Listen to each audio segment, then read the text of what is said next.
Welcome to the Performing Arts Series brought to you by the Kennedy Center and the Prince William Network. This program is interactive, and you'll have an opportunity to ask questions of us later in the broadcast by using the 800 number or the email address appearing on your screen. My name is Maria Salvadore, your moderator for today's program. Joining me to co-host today's discussion are Brittany Duckle and Ulysses Hernandez from Hylton High School. With us is noted author Christopher Paul Curtis, whose work has received many prizes and accolades, including 2 of the most prestigious awards in the field of literature for young readers. His first novel, The Watsons Go to Birmingham, 1963, was awarded a Newbery Honor and a Coretta Scott King Honor. His second novel, Bud Not Buddy, was awarded the Newbery Medal and the Coretta Scott King Award. The Newbery Medal is presented to the author of the book recognized as the most distinguished contribution to American literature for young people in a given publishing year. The Coretta Scott King Award is given to an African-American author for an exceptionally inspirational and educational book that promotes understanding and appreciation of the culture of people all over. In addition to discussing The Watsons Go to Birmingham and Bud Not Buddy, we'll take a peek at his recent work and find out a bit about how he came to tell these and other stories. Welcome, Christopher Paul Curtis. Thank you, Maria. You were born and raised in Flint, Michigan, a part of the United States that's dominated by the auto industry.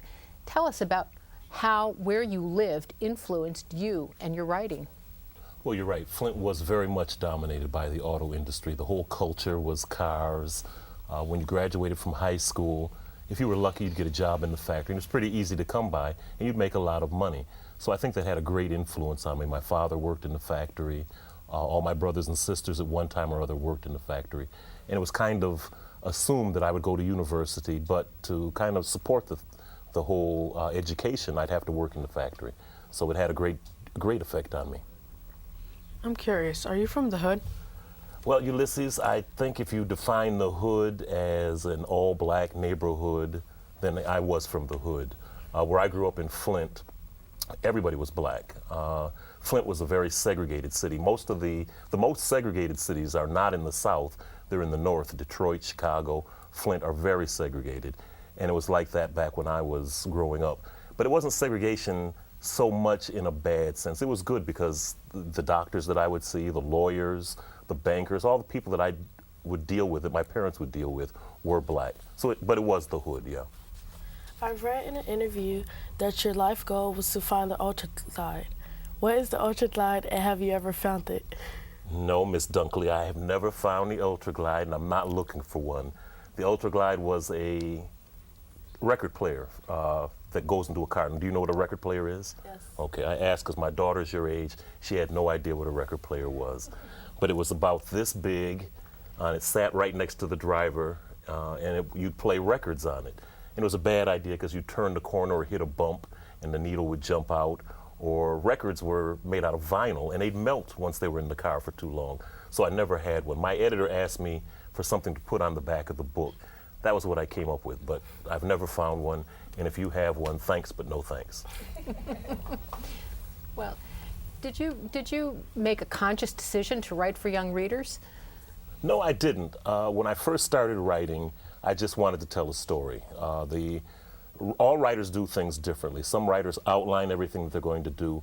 They know exactly what happens from point A to point Z. I didn't. I just sat down and a voice came to me. And it was the voice of a 10-year-old boy. And even from that, I didn't think of it as a story for young people. I thought of it as an adult story told by a 10-year-old. But when I sent it in to get it published, the publishers told me that it was for young people indeed. So, but I don't think that, even with what I write today, I don't consciously target young people, I don't think. I think a good story can be read by anybody. How did you go from being a factory worker to writing full-time? It's a long trip. It's easy to say that, but it was a long trip for me. When I was on my breaks in the factory, I would write, and it was something, I found that writing was a refuge for me, that if things were bothering me, if I sat down and wrote about them, I'd forget about what was bothering me. And I was practicing too, and I did a lot of reading, and I think reading is the best practice for writing. So I would read and I would write and made time go by. Once I finally was in the factory long enough, and I started developing confidence. I wasn't writing fiction. And that's what I tell young people all the time. Fiction takes a long time to come to you. You have to be very patient with yourself. But I start writing, and my wife thought that my writing was, she had more confidence in my writing than I did.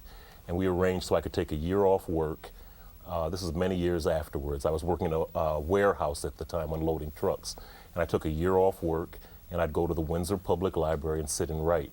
So it was a long process. It's easy to say, but it was many years of hard work and worry. I think any kind of person who's involved in the arts, there's a lot of insecurity with it because you don't know how it's going to be accepted or what people are going to think about it. It's true. Your first novel, The Watsons Go to Birmingham, 1963, is narrated by Kenny Watson, the middle Watson child. His sister, Joetta, is younger, and 14-year-old Byron is on the verge of becoming an official juvenile delinquent. The Watsons, sometimes known as the Weird Watsons in Flint, their hometown, continue to have strong ties to the Deep South. Why, maybe how did you decide to write this story? Well, Flint is an unusual city in many ways. For many years, Flint had the highest per capita income for black people in the country. And also, many of the people that lived in Flint were originally from the South. So when we'd have a break in the factory, every year they changed the model. So you get 2 or 3 weeks off. The guys that I work with would rush down to Alabama, to Texas, to Georgia, back to where their roots were from. So it was kind of common for somebody to have family in the South and be working up north. So when I started to structure the story and I knew the family was going south, I thought I'd just put in what was realistic, and they were going back to see their grandmother. Well, Flint is very cold, and the Watsons open during a very cold Michigan winter. And the weather helps reveal the personality of both Byron and Kenny. Would you share the scene where Byron and Kenny are asked to clean off the brown bomber, the family car? Sure. What happens is, in Washington, I'm sure you know about this too, you have to scrape the ice off the car. Every once in a while the ice gets real thick, you scrape it off.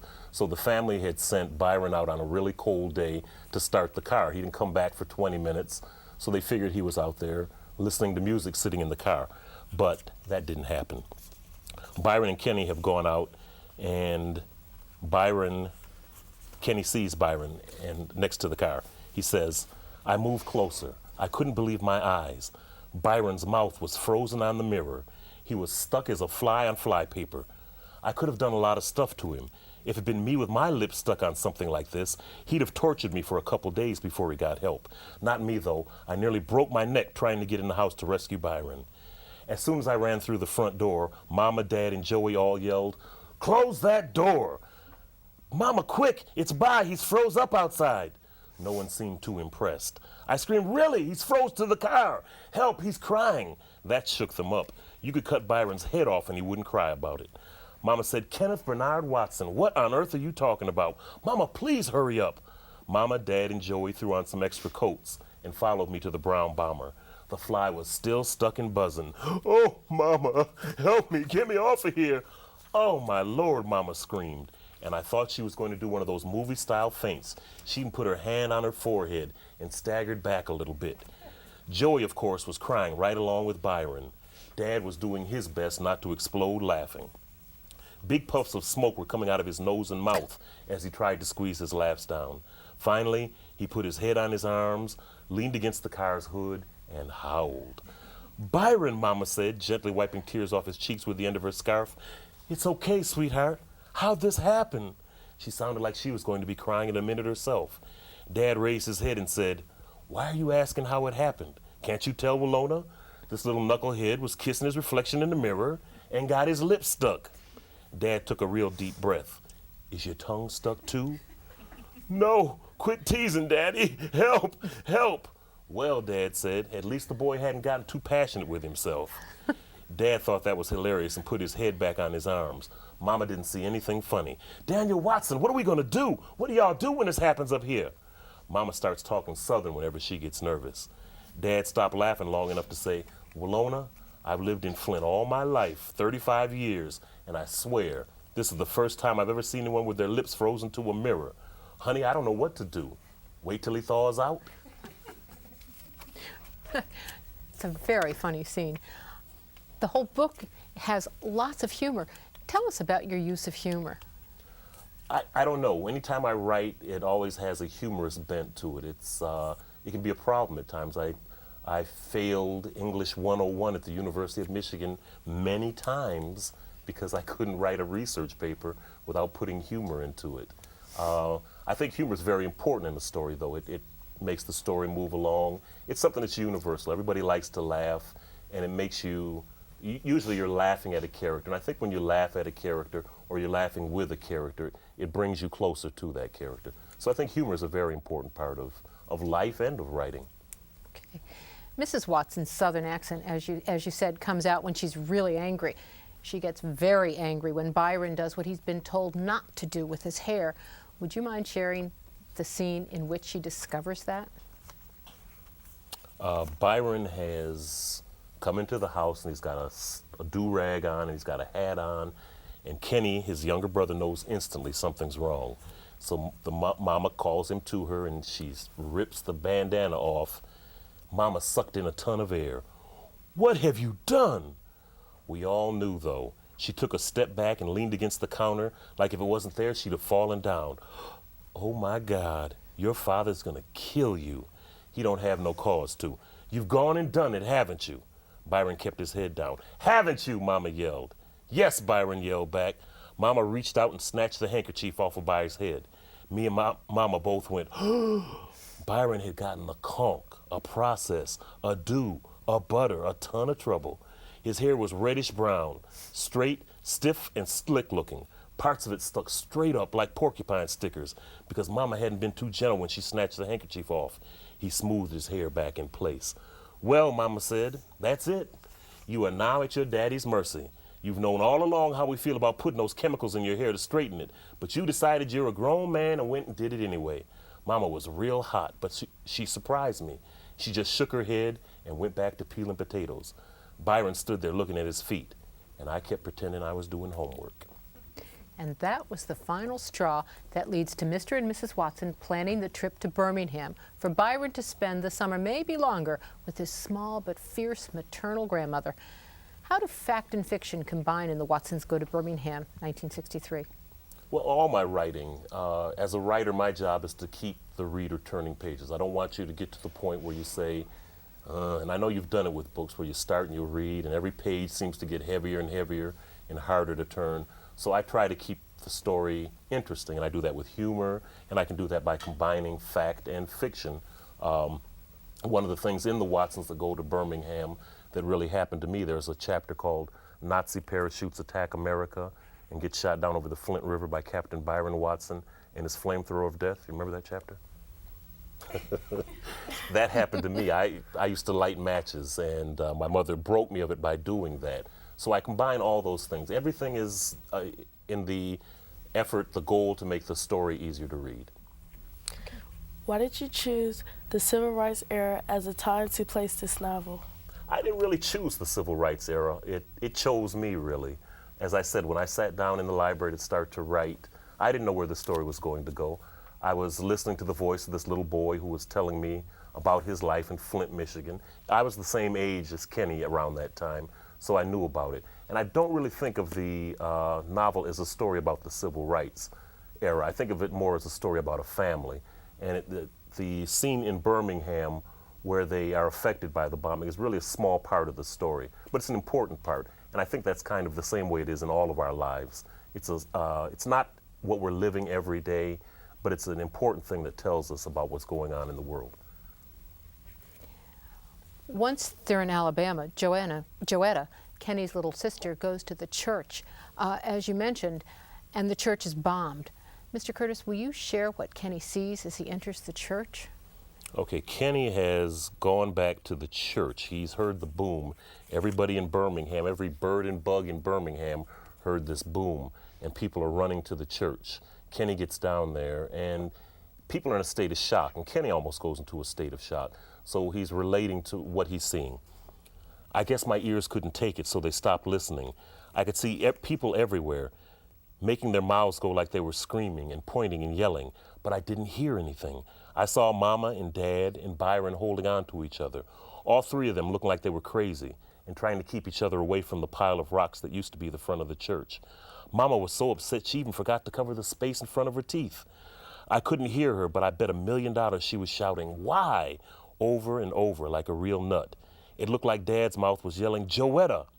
I was kind of surprised no adult stopped me from walking right up to the church. I got right next to where the door used to be when the guy came out with a little girl in his arms. He had on the same thing Dad did, a t-shirt and pajama pants, but it looked like he'd been painting with red paint. The little girl had on a blue dress and little blue frilly socks and black shiny shoes. I looked around the church and saw smoke and dust flying about like a tornado was in there. One light from the ceiling was hanging down by a wire, flickering and swinging back and forth. And every once in a while I could see stuff inside. I could see a couple of grown-ups moving around looking lost, trying to pick up things. I could see a shiny black shoe lying halfway underneath some concrete. Then it got covered with smoke. And then the light bulb flickered out again. I bent down to pull the shoe from under the concrete and tugged and pulled at it, but it felt like something was pulling it back. All the hair on my head jumped up to attention. The light flickered back on and the smoke cleared, and I could see that hanging onto the other end of the shoe was a giant gray hand with cold, hard, square fingers. Uh-oh. I looked up and saw a familiar guy, and before he got covered with smoke, he looked at me and I saw he had big square shoulders and nothing where his face should have been. The wool poo. Oh, man. I gave the shoe one more hard tug and it popped loose from a frilly white sock. I got real scared. I walked as slow and quietly as I could out of the church. Maybe if I moved quietly, the wool poo wouldn't come for me. Maybe if I walked and didn't look back, he'd leave me alone. I walked past where the adults were still screaming and pointing. I walked past where that guy had set the little girl in blue, right next to where someone else had put a little girl in red. I know if Joey sat down next to those two, their dresses would make the color of the American flag. Grown-ups were kneeling down by them, and the adults' hands fluttered down towards the little girls. Then before they touched anything, they fluttered back up, over and over. Their hands looked like a flock of brown sparrows that were too nervous to land. I walked past the people lying around in little balls on the grass crying and twitching. I walked past people squeezing each other and shaking. I walked past people hugging trees and telephone poles, looking like they were afraid they might fly off the earth if they let go. I walked past 1 million people with their mouths wide open and no sounds coming out. I didn't look behind me and walked back as quick as I could to Grandma Sand's house. Why did you use the church bombing? Originally, Ulysses, I had made the story to be the Watsons Go to Florida in 1963. As I got the family to Florida and they met Grandma Sands, the story just stopped. It died. I knew that wasn't the end of the story, but I knew there was something more to come. So I set it aside, and in the meantime, my son brought home a poem by a writer from Detroit named Dudley Brown. It's called The Ballad of Birmingham. It's about the bombing of the 16th Street Baptist Church that took place in September of 1963. And when I heard the poem, I knew the Watsons wanted to go to Birmingham. So I changed it around and made the focus of the book the Watsons going to Birmingham. And it's good for me that I did, Ulysses, because if I'd kept the Watsons going to Florida, I wouldn't be here right now. I'd be unloading trucks in a warehouse, and you'd be back in class. Who are you more like, Byron or Kenny? Well, Ulysses, that's an offensive question. I know you didn't mean it to be that, but that's offensive. You're asking me, am I like a little juvenile, delinquent thug hood wannabe, or a bright, kind, loving, intelligent, giving little boy? Which do you think? You thought too long, Ulysses. Both of them. Very good. You're right, because it is both of them. The characters are all combinations of me, of my brothers and my sisters. When you're a writer, you have a lot of power because you can create characters. I can make a character out of you and Brittany with your personality traits, make one character. And if I can pull it off right, no one would know there was two different people. So what I do is I combine people I know. I use my imagination. I make people up. I do all kinds of things to do that. But most of the characters in the Watsons Go to Birmingham are composites. They're combinations of me and other people. Do you have siblings like the Watson kids? I have a younger sister who was very annoying, like that. I was the older brother, but I have, there are 5 of us all together, so I did have siblings. Were your parents like the Mr. and Mrs. Watson? My parents were very strict in some ways, just like the Watsons were. When we were younger, we'd go to bed at 6:30. My mother didn't play. 6:30, you were in bed. You know, the other kids are outside playing hide and go seek, and You're looking out of the window sad at them, but the only hiding you were going to do was in your bed. My mother, and it's, you know, when you're younger, it bothers you and you don't like it. But as you get older and have kids of your own, you realize what they're doing. They're trying to protect you. They don't want anything to happen to you. My mother knew every minute of every day where we were, where each one of her kids were, and they were strict, yeah. Why did you choose to not develop Grandma Sands' character more fully? One of the things as a writer that I have to do is choose which characters I can, which can contribute to the story more. And Grandma Sands was kind of, she wasn't all that important to the story. She was not somebody, I wanted the story to focus more on the immediate members of the Watson family. And Grandma Sands wasn't. She's an interesting character, and a lot of times when I read books, I know you'd like to hear the story of why is this character this way, or what was it like for Grandma Sands or Mr. Robert before they got her, what is their relationship, things like that. But you have to leave that to the imagination of the reader. Writing and reading are active things, especially reading. It's very active. You put a lot of what you feel and what you think into the story. So whatever you think happened to Grandma Sands, or why she wasn't in the story more, or what she was like, that's just as legitimate as everything that I say. Kenny comes close to deadly situations at least twice, and each time he sees a threatening figure. The first time, Kenny decides to swim in a pond that he's been warned about. Describe the Woolpoo and tell us a little bit about him. The Woolpoo, originally Grandma Sands had told the kids, stay away from the water because you'll get pulled down by the whirlpool. But she had a southern accent, so Kenny was kind of, or Byron was translating it for Kenny and told him, she said, the Woolpoo, who is Winnie the Pooh's evil twin brother that nobody writes about because he pulls kids underwater. So when Kenny was in the water drowning, one of the things that happens when your brain is deprived of oxygen, you start to hallucinate. You imagine that you're seeing things. Kenny was very frightened. He didn't understand what was going on, so he imagined that this great big monster was pulling him down underwater. Well, the second time he saw the Woolpoo was in the church, when he'd gone into the church. And your brain protects you some of the time. If you see something that's really horrible, it doesn't register. I think Kenny must have seen some horrible injury to one of these little girls that died, and he didn't want to see that, so his mind saw the Woolpoo. So the Woolpoo was really a representation of death to Kenny. Was Joetta hallucinating when she saw Kenny guiding her away from the bomb church, or was he really there? Was it a guardian angel? Once again, reading is an active process, and what you think it is, if you think it was a guardian angel, that's fine. I think it was really the spirit of love of the family that took her away. But there's also something else involved in when Joetta comes out onto the church and sees somebody that she thinks is Kenny and follows him away from the bombing. As a writer, I try to imagine everything that happens in the story. I imagine if the Watsons had a flat tire on the way to Birmingham, what that would be like. But I also imagine, what if Joetta was in that church when the bomb went off and she was killed?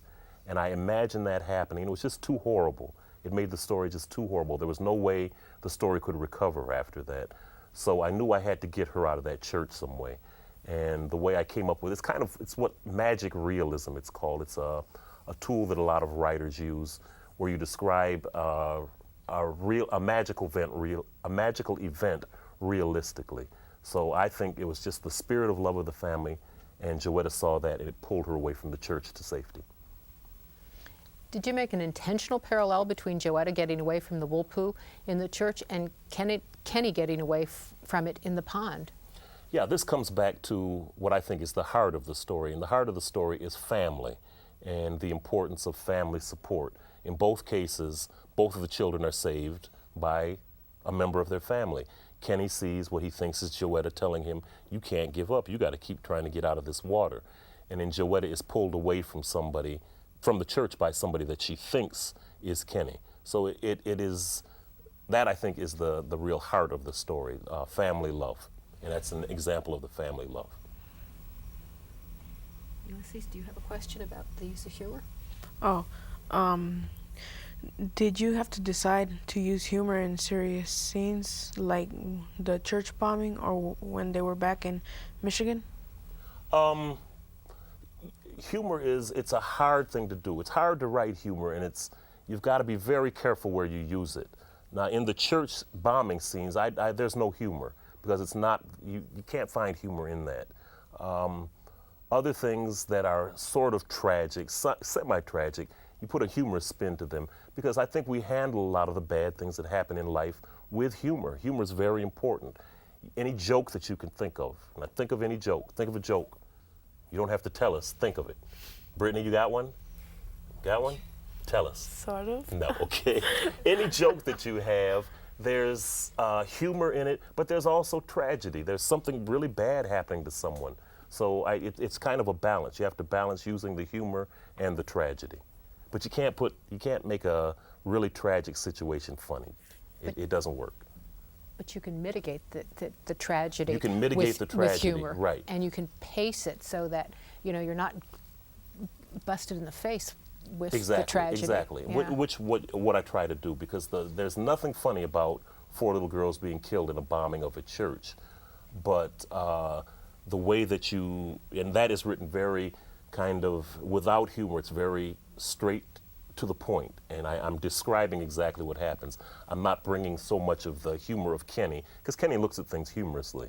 I don't bring his humor in there because he's in a state of shock too. So you mitigate the tragedy with humor. You make it, lessen it. It makes it so that it's not as tragic. You used humor to great effect in your second novel, Bud Not Buddy. It too starts in Flint, but in an earlier time, during the Great Depression. It also involves a journey, but of a different sort. The young protagonist, Bud, not Buddy, we're told, is sent to an unpleasant foster home from the orphanage in which he's lived ever since his mother's death. He's a spunky guy who decides to go on the lam to find his father, and of course, he takes his treasures and his family history with him in his worn suitcase. There's a mystery, too, Bud's quest, that makes readers keep turning the pages. Bud and Kenny have certain similarities. They've both been raised well with good manners. They're determined and they're both willing to work, but they're poor. Did you make Bud like Kenny on purpose? Not really. I think any similarity between the two of them is because the same person wrote about them. But as an author, I don't want to write about Bud and have you thinking about Kenny. I want you to be focusing on Bud only. But as a writer, parts of me come into the story, and the boys, they're 2 10-year-old boys, they're 2 10-year-old African-American boys from Flint, Michigan. There are going to be similarities between them. But overall, I think they've got different points of view. Kenny's much more of a worrier. Bud's more happy-go-lucky. Both of them have been through a lot, but they deal with it in different ways. So when I try to, each character I want to be new and fresh. And my editor and I go back and forth about this. Does this is this bringing up too many similarities to the Watsons Go to Birmingham, or to Bud Not Buddy, or to Bucking the Sarge? You want each character to be fresh and new. Bud really had to get out of the foster home he was sent to. The other kid was a real nasty liar. What were the laws governing the care of children? See, this deals with research, and I had to do research about foster homes and things that went on. So you go back, it's kind of tedious, dry work to look through these books and try to find out what the laws were. But this was the Depression, and there were hundreds of thousands of kids who were completely homeless, who didn't, Bud, believe it or not, was in a good situation because he did have a home. Even though it was an abusive home, he did have a home to go to. Many kids at the time were just out on the street. 8, 9, 10-year-old kids were out on the streets. Their families couldn't support them. They knew they were burdened, so they would go somewhere else. So laws at that time were kind of lax. There wasn't a lot of enforcement because America had really pretty much broken down. And what happens a lot of times when things break down, the people who are the poorest and at the lowest end get the really raw end of the stick. Well, in addition to the research, you're able to capture the feeling of the Great Depression, its travel, and the places are captured in this book. Would you share the scene where Bud and Bugs, the other boy from the home who decides to run away with Bud, find Hooverville on their way out of town? Okay, Bud and Bugs are looking for work, which a lot of kids their age would be doing at that time. They'd hop trains, they'd go west, they'd go south trying to pick fruit, pick cotton, anything to get work. So they are about to head out, and they are looking for, someone has told them to look for Hooverville, which is on the outside of Flint. So they come up on this place. They see a lot of ragtag cabins, shacks, cardboard houses, and it's just a gathering of a bunch of poor people. One of the white men said, "What is it you're looking for?" I said, "We're looking for a city called Hooverville, sir." They all laughed. The mouth organ man said, "Nah, son, you're looking for Hooverville with a V, like in President Herbert Hoover." I said, "Oh, is this it?" The man said, "This is one of them." I said, "One of them?" He answered, "They're all over the country. This here is the Flint version." I said, "And all of them are called Hooverville?" "That's right. Mr. Hoover worked so hard at making sure every city's got one. Seems like it'd be criminal to call them anything else." Someone said, "That's the truth." I said, "Well, how are we going to know if we're in the right one?" The mouth organ man said, "Are you hungry?" "Yes, sir." "Are you tired?" "Yes, sir." "Are you scared about what's going to happen tomorrow?" I didn't want anyone to think I was a baby, so I said, "Not exactly scared, sir. Maybe I'm a little nervous." The man smiled and said, "Well, son, any place there are folks in need of the same things that you are is the right place to be. This is exactly the Hooverville you're looking for." I knew what the man was trying to say. This was the exact same kind of circle talking and cross talking that Mama used to do. Bugs hadn't had that kind of practice. He came from behind a tree and said, "I don't get it. You said there were Hoovervilles all over the place. What if we was looking for the Hooverville in Detroit or Chicago? How could this be the right one to be in?" And it is, though. And just as it is the right Hooverville to be in, the content of Bud's suitcase provides clues that Bugs doesn't have. Talk about the jazz bands that he has flyers of, and how it convinces Bud that it's going to help him find his daddy. Well, one of the few things, his mother died suddenly.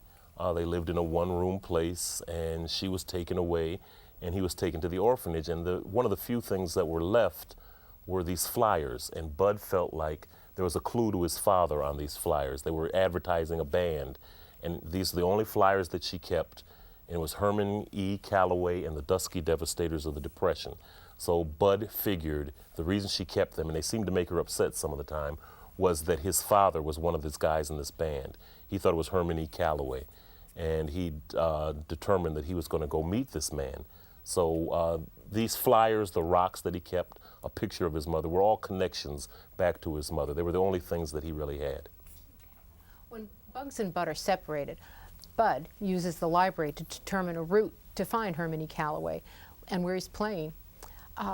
As Bud walks to Grand Rapids from Flint, an older man named Lefty Lewis sees him and stops his car. Please share with us the scene in which they meet. Okay, Bud is stopped outside of Owasso, Michigan, which was kind of well known as being a very racist city at the time. And he sees this car coming towards him. He tries to hide in the bushes, but the man in the car sees him, and it's a black man. And his character, Lefty Lewis, is based a lot on my grandfather, whose name was Lefty Lewis. So I based it on him. He gets Bud into the car. Bud said his hat wasn't a cop hat or a soldier hat. It was the kind of cap men wore who drove fancy cars for rich folks. And it wasn't black, it was red.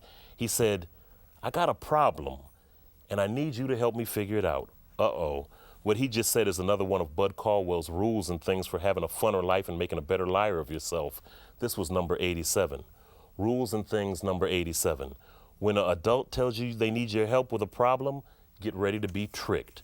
Most times this means they just want you to go fetch something for them. The man said, "My problem is I'm not quite as brave as you are. I'm feeling very, very uncomfortable standing on the side of the road just outside of Owasso, Michigan at 2:30 in the morning. And the sooner you can put my mind at ease about what you're doing out here, the sooner we both can go back about our business, okay?" I nodded. He waited a second, then nodded too. I nodded back. He said, "Well?"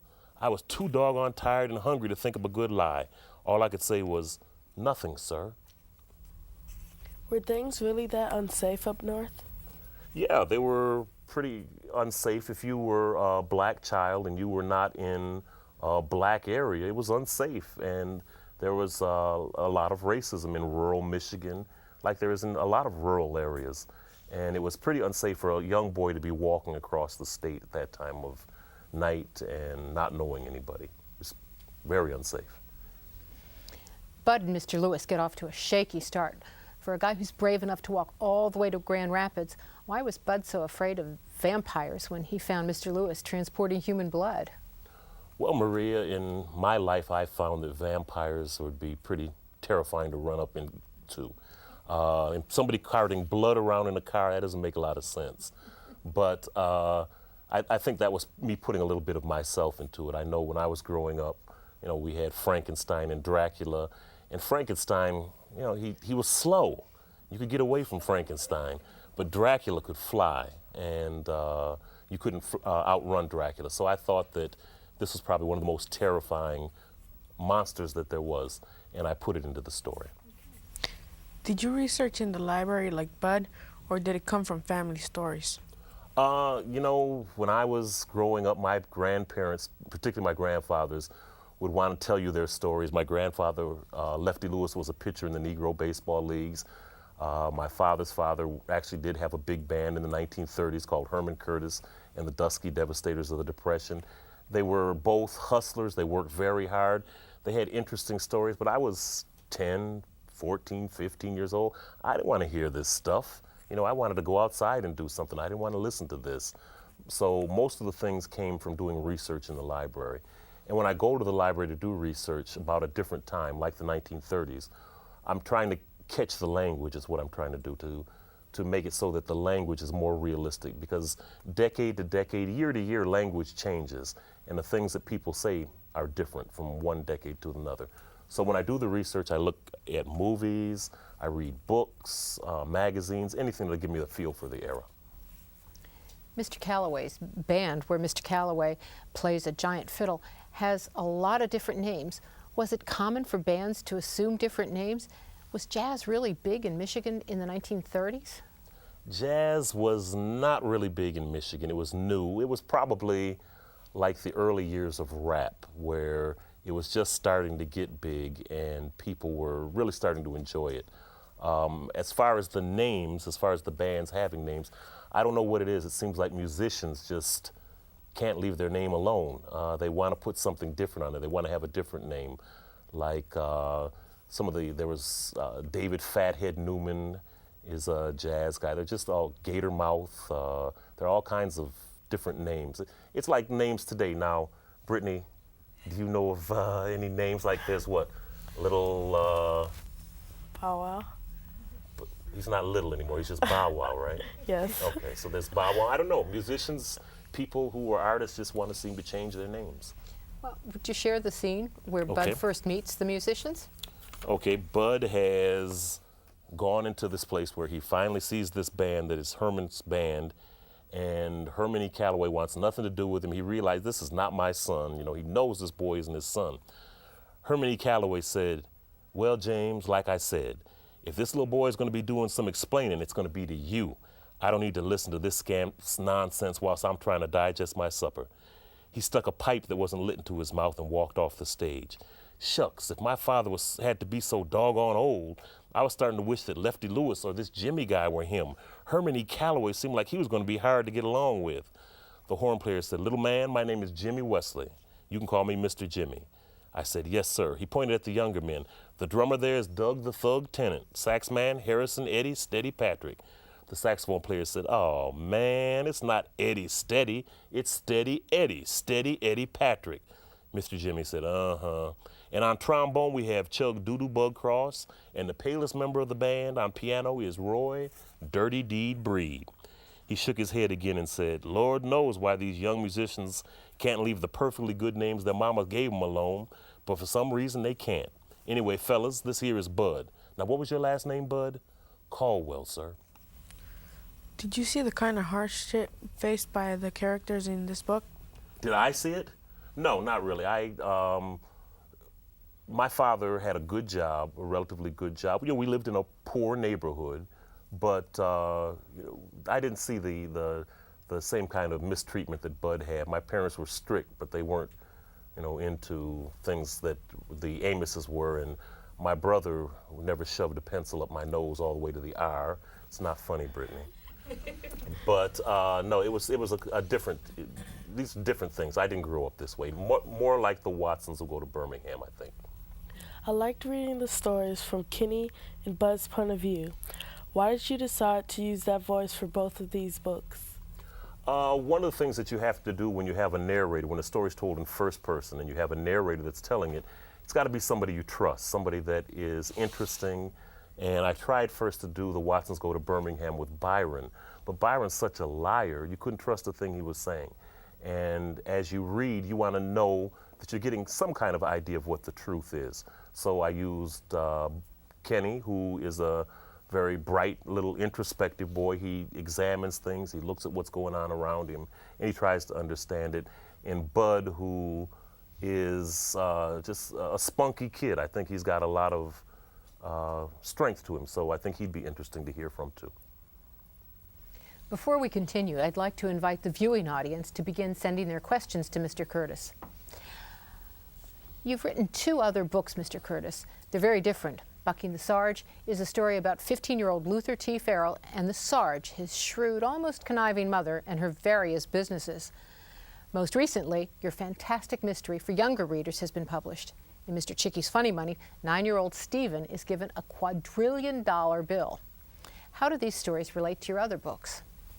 Well, the relationship between Mr. Chicky's Funny Money and the Watsons they were written at the same time. When I write, I know that I look at it very much as a job. I have to go to the library for a certain amount of hours. I have to be there. I have to get something done. So if I get sick of the characters, I might get sick of Joetta whining some of the time, and I want to write about the Watsons. So instead of stopping writing, I started another story, and it was Mr. Chicky's Funny Money, and it's about a little boy who's given a strange piece of money by a friend of his father's, and he doesn't think it's real, even though it feels real and looks real, because instead of having a picture of a dead white president on it, it's got a picture of James Brown. And when I originally wrote the story, there was a lot of James Brown in it, and James just doesn't seem to want to go in a children's book, so it took a long time to get James out of it. He's still in there, but to a lesser degree. So that related like that. Bucking the Sarge was, I was just trying to do something else, try to do it with an older narrator. And I found that the older the narrator, really the easier the story is to write. I know a lot of times people will think because you write children's books, it's not real writing. But I think it's more difficult. The younger the narrator that you're using, you have to use more tricks, and there's more skill involved in making it seem like this 10-year-old is actually telling you this story than a 15-year-old who is wiser, who has a better vocabulary, who looks at the world in a more sophisticated way. Interesting. Are you going to write a book about Byron? No, I don't think so. Byron is an interesting character, but the Watsons have been through too much already, and I think I'll just leave Byron alone. What are you working on now? Right now I'm doing a book called Elijah of Buxton, and it's a story that takes place in Buxton, Ontario, which is about 40 miles from Detroit. And Buxton was a place where the Underground Railroad kind of let out. It was where slaves, once they'd escaped from the United States, first they would move to Windsor, which is right across the river from Detroit. And in 1850, the Fugitive Slave Act was passed, and people were actually coming to Windsor and kidnapping black people and taking them south to sell them. So they moved further into Canada to this place called Buxton. And it's narrated by Elijah, and Elijah's known for 2 things. He was the first child born free. Everybody else had been a slave. He was the first child that was born free there. And the second thing that he is known for, Buxton was a very well-known village throughout the United States, throughout slave communities and throughout free black communities. So Frederick Douglass had come to visit several times. John Brown had come to visit. And the second thing that Elijah is known for, when he was a baby, Frederick Douglass held him over his head like this and was saying, "This is our hope, this is the future." And he was shaking Elijah, and Elijah threw up on him. So he's known for throwing up on Frederick Douglass, and he can't seem to live that down. That's a graphic description. We have an email question from Northtown Elementary in Columbus, Ohio. And the questioner wants to know, will there be a part 2 for Bud Not Buddy? And if so, will Bud find his father, or will he find out more about his father? As I told Brittany, reading is an active process. The story ended with Bud not sure who his father was. Maybe he will, maybe he won't. Your answer is just as legitimate as my answer. Just because I wrote the book doesn't mean I have all the answers. As far as a sequel, at this time I don't think so. But what I'm working on, a lot of times when I go to schools, girls will come up to me and say, why don't you do a story from a girl's point of view? So what I've decided to do, and I've got probably 60 pages of it done, is in Bud Not Buddy, there's a little girl who Bud meets at one of the Hoovervilles, and she gives him a kiss. Her name is Deza Malone. So I've started this story from Deza Malone's point of view. So that'll probably be sometime in 2007, 2008, that book will be out. Why don't we take a question from the audience now? When did you first start writing? When did I first start writing? Well, I wrote in school. You guys have a real advantage over people my age because there was not the emphasis on writing in school. We didn't get creative writing until we were in 11th or 12th grade. So I wrote in school. I wrote in the factory. I really started writing professionally about 12 years ago. Do we have another question from the audience? Do your own children enjoy reading your books? I'm not sure if you'd say they enjoy reading them. They have to read them. My daughter is 14, and my wife has a mother-daughter book club, and every month they pick a different book to read, and it kind of hurt my feelings because my book was the 18th one that they picked. So they've gone 18 months before they picked my book. But my son Stephen is actually the person that I give the book to read first. He's the best reader that I have. He gives good criticism. He's a good reader, so he knows what works and what doesn't work. And he's relatively young. He's not young anymore, but he has a better ear for certain things than I do. Okay, we have a caller from Wyoming, Penlick School. Go ahead, caller. Hi. Hi. I was wanting to know what publishing company you used. I couldn't hear you. What publishing company did you use? What publishing company did I use? I was published with originally Delacorte. It's all the same. It's all under Random House, but it was Delacorte that I started with, and then my editor got her own imprint, which means she's got her own name on the book. So I'm publishing with Wendy Lamb Books from New York City, Random House, 1540 Broadway, New York, 10036. I think they've moved. That's the old address. Why, are you thinking of writing a book? The caller must be Okay. gone. Well, we have an email, though, from Miss Solheim's creative writing class at Hylton High School. As a writer, what routines do you have that assist you in writing? Do you set aside a certain amount of time every day? Have a favorite place to write? Favorite music you listen to? Good questions. I definitely have to look at writing as a job. It's a great job. It's the best job I've ever had. But I have to do it as a job. I have to go every day. I used to go to the Windsor Public Library. Now I go to the University of Windsor Library. And I make myself sit there for 4 hours a day at least. Then the next morning I wake up from working in the factory for 13 years. I'm conditioned to wake up at 5 o'clock every morning. I get up at 5 and I do the hardest part of writing, which is the editing. So I do have two different parts. I do the creative part in the afternoon, and then early in the morning I edit it and put it into the form of a story. So I've gotten away from that for a while, where I wouldn't do it. I'd write when I felt like writing. It just didn't work. Writing is very much like a physical activity. You get in shape for it, and if you stop doing it, you fall out of shape, and it's hard to get back to where you were. So I've learned that I have to stay in shape with my writing and do it every day. When you write in the library, do you write longhand? I don't write long. I used to write. The Watsons Go to Birmingham and Bud Not Buddy were both completely done in longhand. And then Bucking the Sarge was taking way too long. And the longhand is a long process. It slows you down, but I enjoyed the pacing, and the writing was different.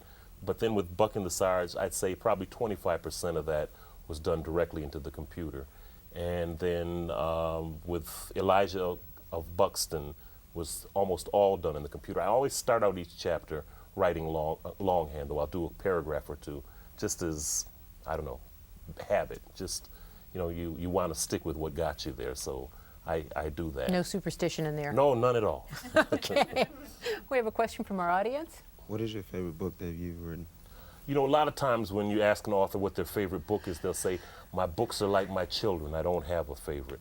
But I do have a favorite. The Watsons Go to Birmingham is my favorite, was my favorite. It was the first book I wrote. I was working in a warehouse unloading trucks. Because of that book, I don't work in a warehouse anymore, so I think that's a great book. It got me out of that warehouse. But my favorite book now is Elijah of Buxton. It came to me very quickly. The character was there right away. I just loved writing the story. We have an email question. The questioner wants to know, when you started writing, how often were you rejected by publishers? See, I'm different. A lot of times you read about writers getting 20, 30 rejection letters for the same story. I'm not like that. You tell me twice that it's no good, I'll believe you and I won't send it back in. And I actually got, for the Watsons Go to Birmingham, I'd entered it into 2 different contests, and it was rejected by one of the contests. So, and that hurt. I mean, it's really hard to hear that it's not good enough, and that's pretty much what they're saying. And it was a personalized rejection letter, which is supposed to be good, but it made it even worse. So I received a rejection letter for that, and that was pretty much it. I've had an unusual writing career in that I started relatively late, and was very fortunate in that I was able to get to find out what my niche was in writing. How much revision do you do once you finish a manuscript? You revise constantly. I'm revising as I'm writing. I'm revising as I go through and read it again. Even as I'm reading, like when I read passages from Bud Not Buddy or from the Watsons, you hear things that you think, okay, this word shouldn't have been in there, or this should have been different. So it's a constant process, and the hard thing is knowing when you're done. I would imagine I revise probably thousands of times. You go through thousands of times reading it over and over and making different little changes till you get it to a point where you can accept it. Okay, interesting. Let's take a question from the audience. Did you go to college, and what was your major? I did go to college. I had a very long, not so distinguished college career. I got my bachelor's in 2000, so I was in college for 29 years, which I wouldn't recommend doing. But it took a long time, and I majored in political science. We have an email question from Jesse Boyd Elementary in Spartanburg, South Carolina. They want to know, will there be a sequel to the Watsons Go to Birmingham? No sequels. I really don't see any kind of a sequel or spin-off to that story. As I said, the Watsons have been through enough. You got to have some kind of conflict to go on. The Watsons have been through enough. Let's just leave the Watsons alone. Do we have time for one more question from the audience?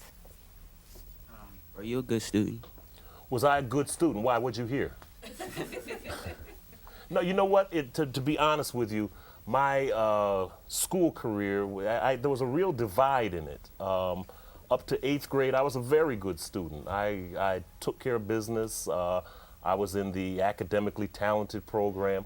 And then after 8th grade, going into junior high school, I just kind of lost interest. And I became like a C student from then on and never really picked it up. I don't know what it was that made the divide. I just lost interest, I guess, and it wasn't a good thing to do. I look back now and I look at my kids and what they go through, and I think, you know, I wish there was some way that you could see how important it is that you follow through and take care of business all the way through. How has writing these books affected your life personally? How has it affected my life personally? In a lot of ways. I don't work in a factory. I don't work in a warehouse. I make really good money. I do a lot of traveling. I get to meet a lot of interesting people. I'm doing something that I love. And when you do something that you love, you're lucky if you can do it. And if you can make a living at it, you're very, very lucky. So I feel like I'm very lucky in that I'm doing something that I love. So it's changed my life in a lot of ways. We have an email question from Mrs. Miller's class at Jesse Boyd Elementary in Spartanburg, South Carolina. She says, we're now reading your book, Bud Not Buddy. We enjoy it and want to know what inspired you to write this book. Are all your books about U.S. history? You are our favorite author. Oh, thank you, Mrs. Miller. No, all the books aren't about U.S. history, but I think my favorite ones are the Watson's Bud and Elijah of Buxton.